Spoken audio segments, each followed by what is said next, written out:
السلام عليكم ورحمة الله وبركاته. عيد مبارك على الجميع. طبعا مباراة الأهلي النهاردة قدام الرجاء مباراة صعبة جدا. عشان نفوز فيها لازم طبعا نحترم خصم الرجاء كويس جدا، بغض النظر عن نتائجه ومركزه في الدوري في الدوري المغربي. لكن مباراة النهاردة صعبة، انت هتلاعب فريق أول المجموعة بتاعته، كان واخد 15 نقطة. الحاجة التانية، احنا أول مباراة على أرضنا، المباراة التانية هتكون خارج أرضنا، وهتكون مباراة صعبة جدا. احنا زي النهاردة بالظبط كنا متعادلين مع الرجاء 1-1 في المغرب السنة اللي فاتت. فمباراة النهاردة هتبقى مباراة صعبة علينا، مباراة مش سهلة.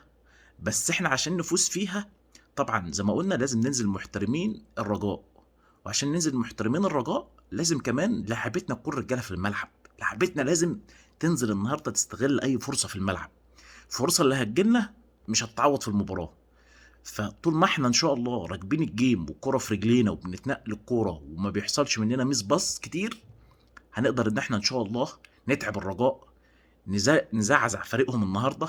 نقدر ان احنا من خلال بيرسي تاو وبينياته الجميله في العمق مثلا لحسين الشحات او محمود كهربا ان احنا نستغل ان شاء الله فرص كتير. في امكانيه ان احنا نجيب اهداف كتير النهارده، في امكانيه عندنا جمهور النهارده بنتكلم في حوالي 52 الف مشجع، وعدى عدد كبير جدا احنا ما كناش بنشوفه الفتره اللي فاتت، كان تاثيره واضح جدا في مباراه الهلال السوداني. فان شاء الله نقدر احنا من خلال التشكيل اللي عم كولر يحطه وخلال الجمهور اللي احنا هنبقى متواجد النهارده ان احنا طبعا نضغط على لعيبه الرجاء، وفي نفس الوقت باداء بقى لعيبتنا الرجاله في الملعب واستغلالنا للفرص ان احنا نسجل نتيجه كبيره النهارده، وكمان نحافظ على شباكنا نطلع نظيفه. لان المباراه اللي فاتت طبعا كانت 2-1.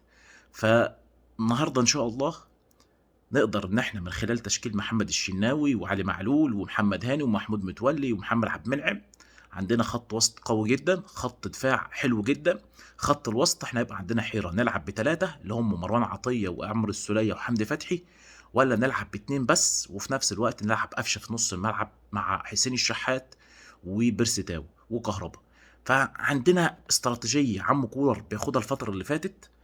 اكيد النهارده محضر كويس جدا للمباراه، اكيد هو النهارده هيكون فايق هيكون رايق ان شاء الله. المباراه ديت مباراه مهمه جدا، مباراه مش سهله. امبارح شفنا فريق الترجي بيكسب بيكسب شبيبه القبائل في الجزائر 1-0، وبيضع قدم طبعا في النهائي.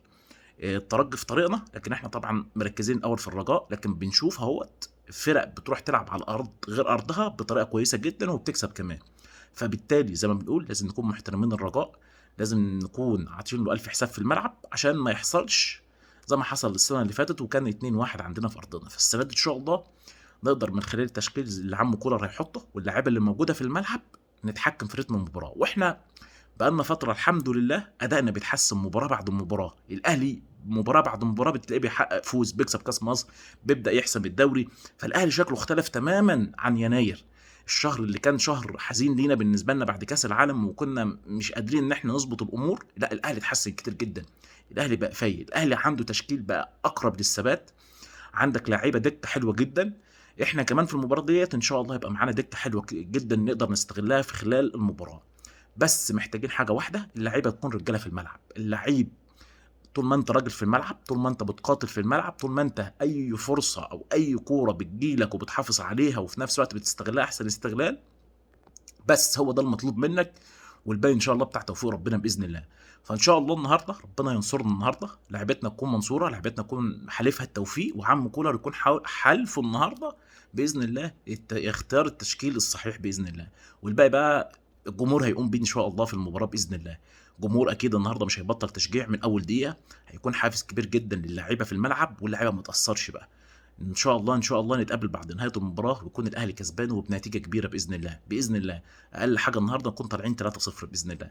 فان شاء الله لعيبتنا من النهارده ما تخيبناش ان شاء الله باذن الله باذن الله. الثقه اللي بعد كاس مصر والسعاده اللي جمهور الاهلي بيعيشها في جميع البطولات المحليه وبنكسب فيها، فتكون فرحه بتكتمل النهارده بفوز الاهلي على الرجاء زي ما بنقول بنتيجه مريحه. نقدر ان احنا نروح المغرب مرتاحين، مش شايلين بقى هم وحسابات خاصه بنقعد نحسبها في الفتره اللي فاتت. فان شاء الله لعيبه الاهلي تستغل النهارده احترامها للرجاء، وفي نفس الوقت لعيبه الاهلي كبيره جدا ومركزهم عالي، والاهلي اسم يخوف اي فريق يخاف يقابل الاهلي.